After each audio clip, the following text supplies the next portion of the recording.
Bonjour tout le monde dans votre chaîne cours de français.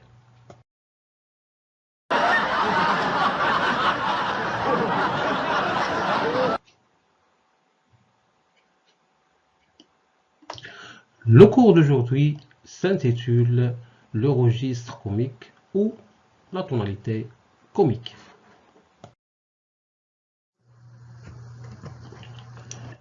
Le mot comique se trouve lié à deux notions. D'une part, on parle de comique par référence au genre de la comédie. D'autre part, on l'associe au rire. Il dit comique ce qui déclenche le rire, tandis que la comédie ne fait pas toujours rire.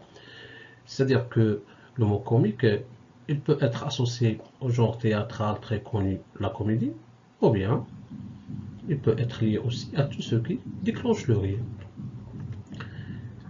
Mais le registre comique dont nous parlons dans ce cours correspond au second sens, à tout ce qui déclenche le rire. Le déclenchement du rire naît souvent d'une surprise ou bien d'un décalage.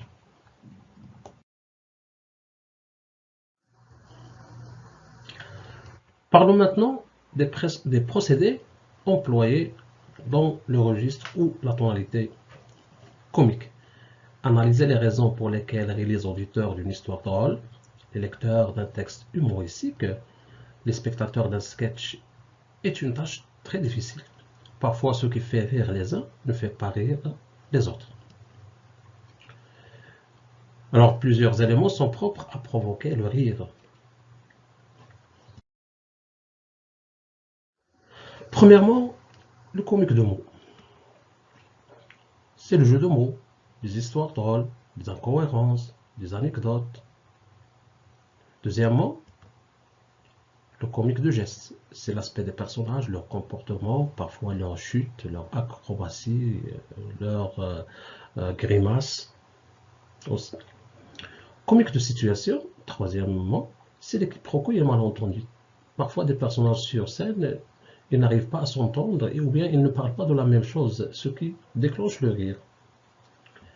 Quatrièmement, c'est le comique de caractère, c'est des personnages ridicules, monomaniaques. Et ça, vous allez voir par exemple dans l'exemple du bourgeois gentilhomme. C'est un personnage ridicule. Comique de répétition, il y a la répétition de mots, de gestes et de situations qui se répètent et qui déclenchent le rire.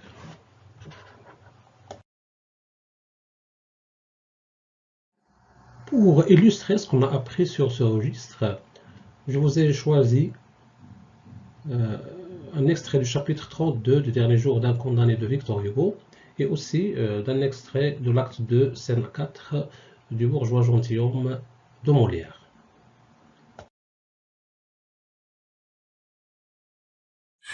Pardon, mon criminel, a-t-il répondu. 2 mots seulement. Voici. Si vous pouviez faire le bonheur d'un pauvre homme, et que cela ne vous coûtât rien, est-ce que vous ne le feriez pas? J'ai haussé les épaules. Qu'est-ce que vous arrivez de Charenton? Vous choisissez un singulier vase pour y puiser du bonheur, moi faire le bonheur de quelqu'un?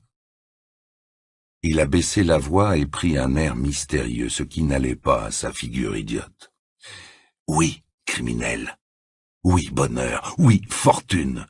Tout cela me sera venu de vous. Voici. Je suis un pauvre gendarme. Le service est lourd, la paye est légère. Mon cheval est à moi et me ruine. Or, je mets à la loterie pour contrebalancer.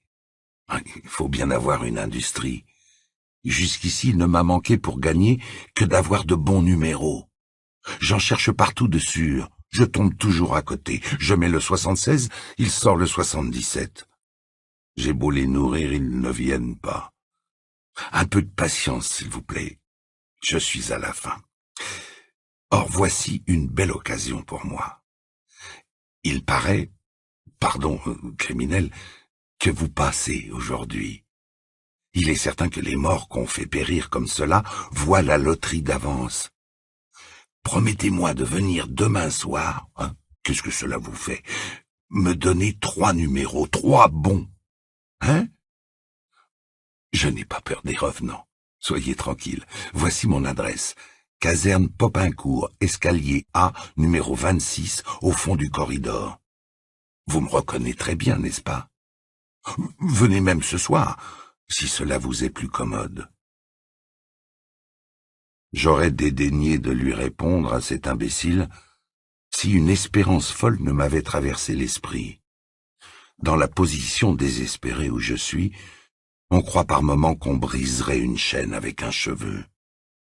Écoute, lui ai-je dit en faisant le comédien autant que le peut faire celui qui va mourir. Je puis en effet te rendre plus riche que le roi, te faire gagner des millions. À une condition.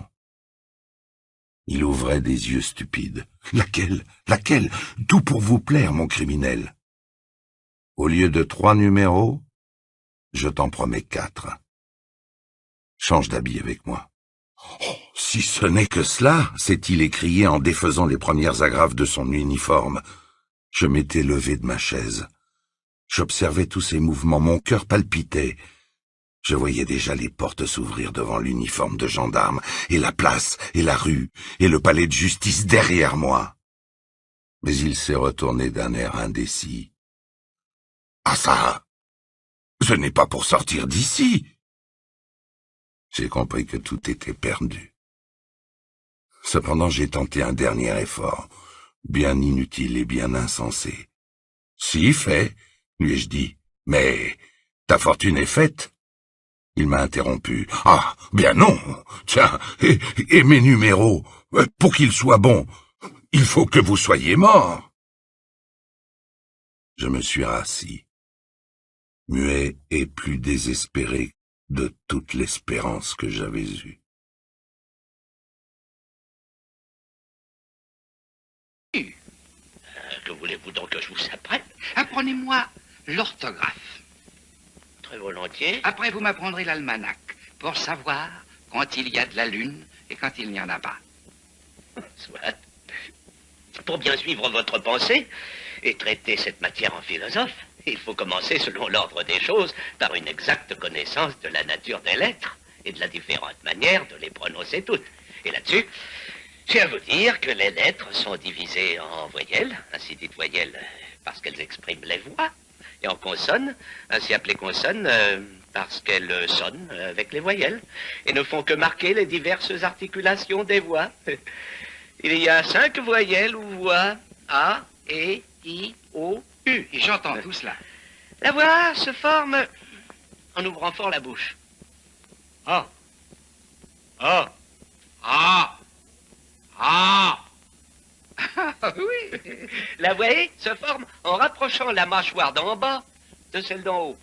A, E, A, E, A, E, A, E. Ma foi, oui, que cela est beau. Et la voix I en rapprochant encore davantage les mâchoires l'une de l'autre et écartant les 2 coins de la bouche vers les oreilles. A, E, I, A, E, I, A, E, I, A, E, I. Cela est vrai. Vive la science. La voix O se forme en rouvrant les mâchoires et rapprochant les lèvres par les 2 coins, le haut et le bas. O, O, O, O. Il n'y a rien de plus juste. A, E, I, O, I, O. Cela est admirable. I, O, I, O. L'ouverture de la bouche fait justement comme un petit rond qui représente un O. O, O, O, O. Vous avez raison. O. Ah, la belle chose que de savoir quelque chose. La voix U se forme en rapprochant les dents sans les joindre entièrement et allongeant les 2 lèvres en dehors, les approchant aussi l'une de l'autre sans les joindre tout à fait. U, U, U, U. Il n'y a rien de plus véritable. U. Vos 2 lèvres s'allongent comme si vous faisiez la moue. Je veux dire que si vous la voulez faire à quelqu'un, vous moquez de lui, parce que vous ne sauriez lui dire que... U, U, U, U. Cela est vrai. Oh, que n'ai-je étudié plus tôt pour savoir tout cela? Demain, nous verrons les autres lettres qui sont les consonnes. Est-ce qu'il y a des choses aussi curieuses qu'à celle-ci?